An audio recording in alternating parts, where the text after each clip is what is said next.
નમસ્કાર મિત્રો, કેમ છો બધા? કુશળ મજામાં જ હશો?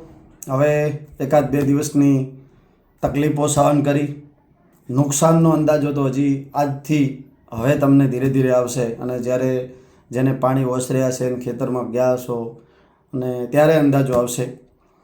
આજે થોડોક એકાદ બે મિનિટનો વિડીયો લાંબો થશે, પણ થોડીક વાત એ કરવી હતી કે અત્યારે જે કંઈ બી આ બે દિવસમાં થયું, લગભગ સતત 40 કલાક આસપાસનું આપણે ત્યાં વરસાદ અને વાવાઝોડું, જોકે વાવાઝોડાની કોઈ આગાહી નહોતી, પણ આમ તો વાવાઝોડા જેવું જ હતું. એટલે બહુ તકલીફ પડી. અને એમાં ખાસ કરીને જે સામાન્ય લોકો હતા, જે છાપરામાં રહે છે, પતરામાં રહે છે, આવા લોકોની તો દશા ખૂબ ખતરનાક હતી. પણ છતાંય પરમ કૃપાળુ પરમાત્માએ જે કંઈ બી દુઃખ આપ્યું એને બધા લોકોએ હસતા મોઢે સ્વીકારી પણ લીધું, છૂટકો પણ નહોતો એના સિવાય. હવે મિત્રો, આ બધું પતી ગયું. જેમણે દુઃખ સહન કરી લીધું, રાતો ઉજાગરામાં વેઠી લીધી, પણ હવે સાચો જે ખરેખર જે સેવાભાવી લોકો છે, જે મારે કોઈ ખોટું મત લગાડજો, અને જે કરે છે એ બરાબર છે, પણ જે લોકો ખરેખર સેવા કરે છે અને વારંવાર વર્ષોથી કરતા આવ્યા છે, એમના કોઈ આપણે ફોટો જોઈએ છે, વિડીયો જોઈએ છે, આ બધાની સૌથી મોટી જવાબદારી એ આવે છે કે હવે લોકોની ખરેખર ખરી કસોટી હવે એમની થવાની છે.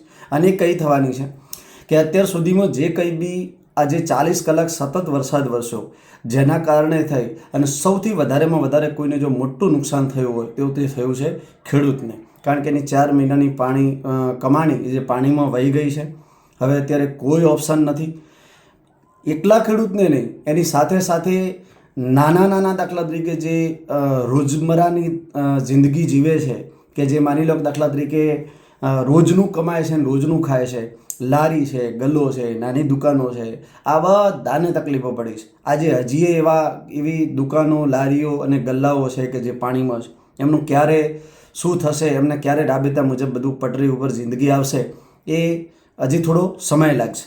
એની સાથે સાથે ખેડૂતને તો થશે, પણ ખેડૂતના ખેતરની અંદર જે ભાગિયા છે એમને પણ સૌથી મોટું તકલીફ છે. કારણ કે એ છાપરા બાંધીને રહે છે, અસ્થાયી ઘર હોય છે એમનું. એક વર્ષ માટે અહીંયા, બીજા વર્ષ માટે ત્યાં હોય છે, એટલે એમનું કોઈ સ્થાયી ઘર હોતું નથી, તો એ અસ્થાયી રૂપે રહેતા હોય છે. એમના પણ બાલ બચ્ચા હોય છે. એમને આ સતત ઠંડીની અંદર કોઈ દયાળુ હશે તો કદાચ ઘરે લાયા હશે, બાકી નહીં હોય તો એ પણ પાણીની અંદર ગરકાવ હશે અને બાલ બચ્ચા આજે બીમાર પણ થશે, બધું થશે. આ બધી વાત થઈ તકલીફોની, એ બધી તકલીફો બેઠી. હવે સાચું છે નુકસાન. આ બધાને આપણે જેમ કીધું એમ કે બધાને નુકસાન થયું છે. હવે થોડાક સમયની અંદર, ટૂંક જ સમયની અંદર કદાચ જે આપણે સંવેદનશીલ સરકાર કહીએ છીએ, અને આ તો કોઈ પણ સરકારનો ભાગ હોય છે અને કરવું પણ જોઈએ, અને એમાં કોઈ નવાઈ પણ નથી કરતી સરકાર. એ એક એના ફરજના ભાગરૂપે કામ કરે છે. અને હવે સરકારો એક સહાય પેકેજ જાહેર કરશે. હવે મિત્રો, ખાસ વસ્તુ જે વિડીયો છે ને એનું મિનિંગ જે છે એ છે કે જ્યારે સહાયની જાહેરાત કરે છે ત્યારે સરકારને ખબર નથી કે કયા ગામની અંદર કેટલા વ્યક્તિઓને નુકસાન થયું છે. એ તો શું સર્વત્ર આંકડો પાડે કે ભાઈ થરાદ તાલુકો કે બનાસકાંઠા જિલ્લો કે વાવ તાલુકો કે સોયગામ તાલુકો, તો એમાં આટલું આંકડાકીય માહિતી, આટલા ટકા નુકસાન છે, આટલા ટકા આમ છે. ટકાવારી નથી હોતી. ઘણા એવા ગામની અંદર એવા ઘણા લોકો છે કે જેમને 0 કેઝ્યુઅલિટી, 0% ટકાવારીનું નુકસાન થયું છે. અને ઘણા એવા છે કે જેમને 100% 100થી પણ ટકાવારી ઉપર હોતી નથી, એટલે આપણે ન કહી શકીએ, પણ એમને 100% નુકસાન હોય છે. તો આવા લોકોને અલગ તારવવા એ કામ કોનું છે? ગામના આગેવાનોનું.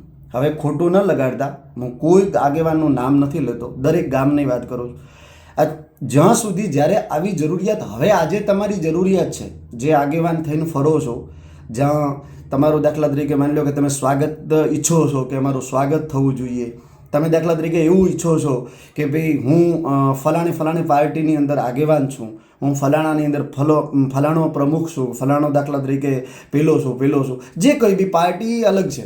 એકલી આપણે કોઈ એક પાર્ટીની વાત નથી કરતા, નથી કોઈની વાત. કારણ કે આ કામ અત્યારે તમારે કરવાનું. એનું કારણ છે કે તમને ખ્યાલ છે કે મારા ગામની અંદર આટલા ટકા લોકો રહે છે, આવા લોકો રહે છે, એમાં કયા લોકોને સૌથી વધારે પ્રોબ્લેમ છે અને કયા લોકોને ઓછો પ્રોબ્લેમ છે. કારણ કે આ તો ધારાસભ્યને પણ ખબર આખા તાલુકાની તો હોતી નથી. સરકારને તો બિલકુલ ના હોય. સરકાર તો ત્યાંથી આંકડા ફાળવે કે ભાઈ આટલા ટકા દાખલા તરીકે માની લો કે નુકસાન છે તો આટલા ટકા જાહેર પેકેજ કરી નાખો, આટલા ટકા દાખલા તરીકે બાજરીના નુકસાન માટે છે, આટલા ટકા એરંડાના નુકસાન માટે, આટલા ટકા મગફળી માટે. એ બધા દાખલા તરીકે એકરે નક્કી કરશે કે એકરે 20,000, 25,000, 30,000, 50,000, લાખ રૂપિયા જે કંઈ બી નક્કી કરે. પણ હવે આ કોને નુકસાન થયું છે ને કોને નથી થયું એ ખબર કોને પડશે? ખાસ કરીને ગામના સરપંચને. સરપંચ સિવાય દાખલા તરીકે માની લો કે જે કોઈ બી આગેવાન તરીકે કામ કરે છે દરેક ગામની અંદર અત્યારે તો તમને ખ્યાલ છે ને, ભલે આમ કોઈ જાનમાં જાણે નહીં વરની ફઈ મોં એવું લઈને ભલે ફરતા હોય, પણ કહેવાનો મતલબ આજે એવા લોકો જો સાબિત કરશે ને તો સાહેબ ખરેખર લોકો તમારા કામની કદર કરશે અને તમને ખરેખર માથા ઉપર બેહાડશે. મારે જો આ વિડીયો બનાવીને જે હું બનાવું છું ને એ મારે કોઈ કેઝ્યુઅલિટી નથી, ઝીરો છે. હું એટલા માટે કહું છું કે આવા બધા ગામની અંદર એવા ઘણા લોકો છે જેમની 100% નુકસાન છે. આવા લોકોને ભરપાઈ કરવાનું કામ એ આ બધા આગેવાન જે લોકો થઈને ફરે છે એ આગેવાનોએ કરવાનું છે. એમને સાચી માહિતી પકડવાની છે. એક મિત્રો યાદ રાખજો મહેરબાની કરીને કે ખાસ કરીને સગાવાદ અત્યારે કેવું ચાલશે, અત્યારે એવું થશે કે ચલો ભાઈ ફલાણા દાખલા તરીકે પાર્ટીની અંદર એનું થોડું લાગવગ છે, એનું થોડુંક કંઈક ચાલે છે તો એવા લોકોનું કામ પહેલું થશે. અને જેને ખરેખર જરૂરિયાત છે એવા લોકોનું કામ થશે નહીં, અથવા થશે તો ફાઇલો ગોથે ચડશે, અને કદાચ થશે તો થોડા ઘણું થશે, અને પૂરું થઈ ગયા પછી સર્વે પૂરું થશે, રકમ કદાચ ખાતામાં ફળવાઈ જશે. એના પછી કદાચ તમે એને જઈને કહેશો ને તોય કહેશે હવે ભાઈ એ તો અમે અહીંથી તો મૂક્યું હતું કમ્પ્લેટ પણ અહીં કંઈ થયું નથી. સાહેબ ભગવાન ઉપર રાખી મહેરબાની કરી, તમને કોઈ જુએ કે ના જુએ, આ સમય એવો સમય છે કે તમે સગાવાદ, ઘરવાદ, પરિવારવાદ કશું કોઈ ચલાવ્યા વગર જેને ખરેખર નુકસાન છે એને વળતર અપાવો, મેક્ઝિમમ વળતર અપાવો.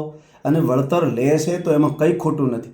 અને સાથે સાથે એક બીજું પણ કહું કે જેનો તમારે લાગવગ, તમારો મોટો લાગવગ છે, તમારી મોટી ઓળખાણ છે, જેને તમારે ડાયરેક્ટ સીધો સંપર્ક છે, એવા લોકોએ નુકસાન નથી હોતું.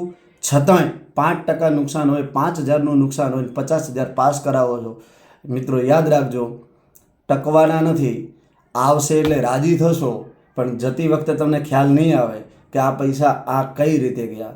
ભગવાન ટાળે પણ કોઈ દવાખાનામાં જશે, કોઈ ક્યાંય જો કદાચ કોઈ ગાડી 4 વ્હીલ બીજી હશે તો ક્યાંય આગા પાછી ક્યાંય અટકાશે, ખરાબ થશે તો એમાં 5-25 જતા રહેશે નહીં. એના કરતાં ગરીબોની ખાસ કરીને જે દુઆ મળશે અને જે લોકોને ખરેખર નુકસાન છે ને એવા લોકોને જો કદાચ તમે કંઈ અપાવવાનો પ્રયત્ન કરશો, કે સાચી મહેનત કરશો તો એ ખૂબ જરૂર છે. અને એ અત્યારે જરૂરિયાત એટલા માટે છે કે દરેક વ્યક્તિને ખેડૂતની સાથે સાથે આપણે ઘણી વખત એકલા ખેડૂતનું વિચારીએ, પણ ખેડૂતના, કારણ કે પૈસા નુકસાનના આવે ને તો એ ખેડૂતના ખાતામાં આવે, એની જોડે રહેતા ભાગિયાને કશું મળતું નથી. એ પણ સાથે સાથે થોડુંક વિચારજો કે જો તમારા ખાતામાં કદાચ માની લો કે લાખ રૂપિયા 50,000ની રકમ આવે તો કમસે કમ એના ચોથા ભાગે ન થતા હોય તો ભલે 5મા ભાગે આપજો, જે કંઈ આપો હોય, પણ થોડા ઘણા એને આપજો. એનાય બાલ બચ્ચા છે, એનાય 4 મહિનાની કમાણી વહી ગઈ છે. આવી બધી દયા ભાવથી જો કરશો તો કુદરતી જેમ થોડા ઘણી દયા રાખી છે ને કે એના હાથમાં બધું છે હંટર ચલાવવાનું, અને એ ટાઈમે આપણે બસ નિસહાય થઈને બેઠા હોઈએ છીએ, રામ ભજન કરીએ કે હે ભગવાન હવે રહે તો સારું. આવી પરિસ્થિતિ ફરીથી નિર્માણ ન થાય. આજનો આ વિડીયો એટલા માટે બનાવ્યો છે કે 2015 અને 2017ના પૂરની અંદર મેં ઘણી જગ્યાએ જોયું છે આવું. હમણાં બિપરજોય વાવાઝોડાની અંદર પણ ખાસ કરીને મેં જોયું છે આવું કે જેને ઝીરો કેઝ્યુઅલિટી હતી છતાંય સાહેબ દાડમાં પડી ગઈ છે, અને પેલું આમ થયું છે, પેલું આમ થયું છે. કેટલાય લોકોએ પૈસા લીધા છે એમને, અને પૈસા લેવા માટે એ ટાઈમે પણ ગામના જ આગેવાનો હતા, અને એ ગામના આગેવાનોએ વચ્ચે પોતાનું કમિશન રાખી. અને હું આ કોઈના ઉપર આરોપ નથી લખાવતો, ખાલી મારા મગજની માનસિકતા ઉપર જ હું વાત કરું છું. એટલે કોઈ મગજમાં લેતા નહીં. અને કે ભાઈ કોઈ કહેશે કે લાવો કોને ભાઈ પ્રૂફ લીધું, હું પ્રૂફ આપવાનો નથી, માનસિકતા મારી છે ને તમે બધા જાણો છો કે હું મારી રીતે એવું વિચારું છું કે આવું કરીને કે ભાઈ ચલો તમારા 50 પાસ થતા હોય તમે સરકાર જોડેથી લો, ના નથી, કારણ કે એ સરકાર જોડે કોઈ પૈસા કોઈ એના નથી, કોઈ સરકાર કોઈ છાપતી નથી, એ આપણે જ ટેક્સના પૈસા આપીએ છીએ, એ જ પૈસા સરકાર જોડે છે. પણ સાચા અર્થમાં લો, જેને જરૂર છે એને પૂરતા મળે, આવો હંમેશા પ્રયત્ન રહે તો ખૂબ સારું. બાકી તો જે અત્યારે થઈને ફરો છો એ પાછા એમને ફર્યા રાખો તેમ તારે. આજનો આ વિડીયો ખાસો લાંબો થઈ ગયો છે, પણ જો કદાચ આ એટલા માટે બનાવવો પડ્યો છે કે કોઈ એકાદ સજ્જન માણસના કાને અને ગામના સજ્જન આગેવાનના માણસ કાને જો જતો રહે, એમ જો એવું વિચારે ને કે ના આ વખતે મારા ગામની અંદર મારે 100% સાચું કરવું છે, જેને ખરેખર નુકસાન છે એને વળતર અપાવવું છે, અને જેને ખરેખર નુકસાન નથી એ ભલે ગમે તેટલા મોટા માથા ભારે હોય કે ચાહે ભલે ગમે તે મોટી લાગવગવાળો હોય. કારણ કે આ કામ હું એટલા માટે તમને કહું છું કે માની લો કે આ કામ ધારાસભ્યને શું આમાં બધી હવે પ્રોસેસ કેવી થશે, અહીંથી સરકાર ત્યાંથી સહાય ફાળવશે, તલાટીઓને અને ગામના આગેવાનોને સાથે રાખીને સર્વે થશે. હવે એ સર્વે થયા પછી ફાઇલો બનશે, એમાં ફોર્મ ભરાશે. એ ફોર્મ ભર્યા પછી કોઈનું ફાર્મ કેટલા ટકામાં મૂકવું છે એ કોણ કરશે? તલાટી. અને તલાટી એ ક્યારે કરશે? કે જ્યારે આગેવાન ગામના કહેશે ત્યારે. હવે એમાં ધારાસભ્યનો કોઈ રોલ નહીં હોય, સરકારનો કોઈ રોલ નહીં હોય, કશું જ નહીં હોય. એ તો ખાલી શું કરશે? પાસ કરાવશે અને પાસ કરશે. એટલે મોટો જો કોઈનો ફાળો હોય આ સહાય અપાવવામાં અને સાચા વ્યક્તિને અપાવવામાં, તો એ છે ગામના આગેવાનો, ગામના સરપંચ અને ગામના જે કથાકથિત કહેવાનો મતલબ જે નેતાઓ થઈને ફરે છે આમને તો ભગવાન માથે રાખી અને મહેરબાની કરી અને સાચું થાય એવો પ્રયત્ન કરજો. ખેડૂતોની સાથે સાથે નાના નાના જે વેપારીઓ બીજા જે કોઈ બી છે એમને પણ પોતાની રોજીરોટી જે અઠવાડિયાથી કોઈ ચાલતું નથી કે કશું નથી, તો એમને પણ કંઈક અંશે થોડુંક મળે એવું આપણે આપણી રીતે આપણા ગામની અંદર આપણને ખબર હોય. આપણે બહારની ફાંફાગીરી કરવાની જરૂરી નથી, નેતાગીરી કરવાની જરૂરી નથી. આપણે આપણું સંભાળી લઈએ ને, જેમ દાખલા તરીકે ચૂંટણી ટાઈમે ઉપરથી બધેથી કહેવાતું હોય છે દરેક પોતાનું બૂથ સંભાળી લે, તો હવે એના એ જ લોકો અત્યારે પોતાનું બૂથ સંભાળી લે કે ભાઈ મારા બૂથની અંદર કેટલા લોકોને નુકસાન છે.